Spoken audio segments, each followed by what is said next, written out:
Get this, for the first time, Pine Ridge Reservation is getting an actual building for its fire department. It's a reality made possible through the help of students at the School of Mines in Rapid City. In tonight's Eye on KELOLAND, Sydney Thorson shows us how this new fire station could lead to economic growth on the reservation. This area of land will not be as empty in the next few years. Recent School of Mines graduate Zachary is part of a team working on a fire department project for the Pine Ridge Reservation. So I've always had this kind of inner passion to, try to make a difference and try to use the engineering muscle to do that. And so when the school year rolled around, it just worked out to where, I had extra credits that I could use in this class worked out. And I was like, wow, we actually get to work in the community solving real world problems. And not only that, it's communities that absolutely need it the most.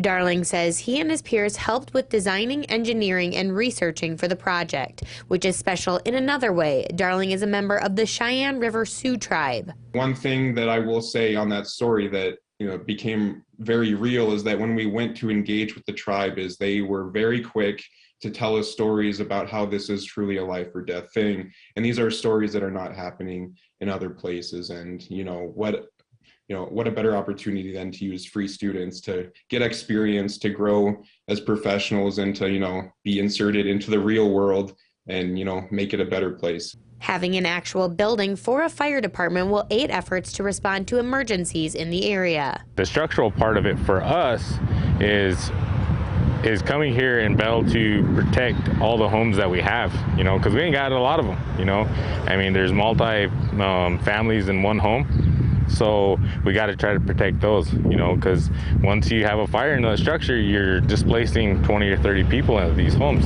Fire Chief Wesley Big Crow will be in charge of the department. He says this new facility will benefit economic growth. To bring awareness to these insurance companies, now that we have a fire department, to say, hey, can we start building, housing instead of buying these FEMA trailers and, these rundown trailers and trying to fix them up and having all these families in there.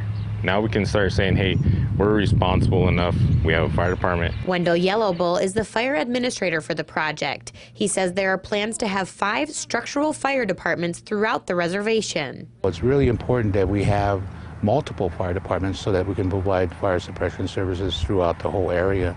Yellowbull says the new structural fire department will cover over 8,000 square feet. The building itself will cost about $3 million. Yellowbull says working with the School of Mines students was a big help. And there was quite a few of them students. They were working hand in hand together, and it's amazing to see a group of young people taking that opportunity to develop that. We're a small piece in this bigger spectrum of everything that's going on, but it's awesome to be able to say that we're able to help out, able to kind of start our careers in engineering with something so meaningful. Another recent graduate at the School of Mines who worked on the project, William Smith, says he looks forward to the day everything is finished. Not only will the structural fire department benefit members of the community, but it also helps students like Darling and Smith be a part of something bigger. I think that really gives us a perspective too on what engineering really means and what it's meant to be for humanity. With Eye on KELOLAND, I'm Sydney Thorson. If you would like to donate to the Structural Fire Station Fund, you can contact the Oglala Lakota Structural Fire Administration. We've provided the contact information on KELOLAND.com.